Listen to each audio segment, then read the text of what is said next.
Se mjaftueshme vetëm ajo ulje. Problem nëse s'ka pas qarkullim një biznesi gastronomisë. Ti sa dush ulja të vëshën, nëse s'ka pas qarkullim, ai s'fiton kur gjë. Do thonë është dashur më e targetuar me qenë masa. Pra, e para, jo domosdo përkthehet në përfitim për qytetarin. E dyta, humbja e të hyrave realisht është një taks regresive. Për me qysh me përkthy këto. Ato që thash më herët. Nëse dikush me një xhip i harxhon 200 litra naftë në muj, e dikush me një Golf 2 i harxhon 50 litra naftë në muj, nëse na e heqim TVSH-n apo akcizën, kush po fiton më shumë?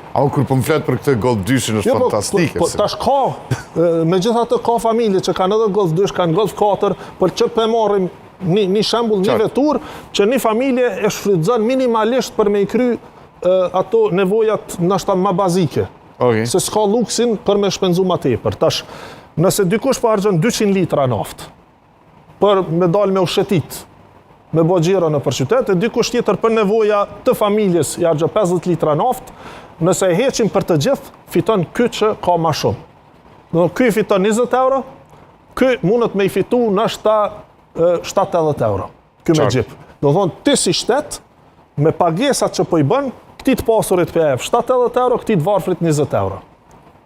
Do thonë, kjo është problemi. Dhe e treta, kjo ka të bëj pasaj me ekonominë globale, nëse ka rritje të çmimeve, sinjali është për ta reduktuar konsumin. Edhe konsumi zakonisht reduktohet te ato që janë të panevojshme. Për shembull, zbohen xhiro më nëpër qytet. Ky prap ka me dal. Prap ka me shpenzu ky me Golf 2, po ky me xhip do shta e redukton pak daljen, sepse është çmimi i lartë. Dhe nëse nuk përkthehet ky sinjal, kërkesa e vazhdueshme e lartë ndikon që sasia e të kurrur, sepse çmimet janë rrit që ka pas të kurrje të sasisë së naftës në treg për shkak të krizës në xhirin persik. Edhe kësaj, pra nëse ne vazhdojmë me kërkesën e lartë, sikur të mos kishte ndodhur asgjë, kjo sasi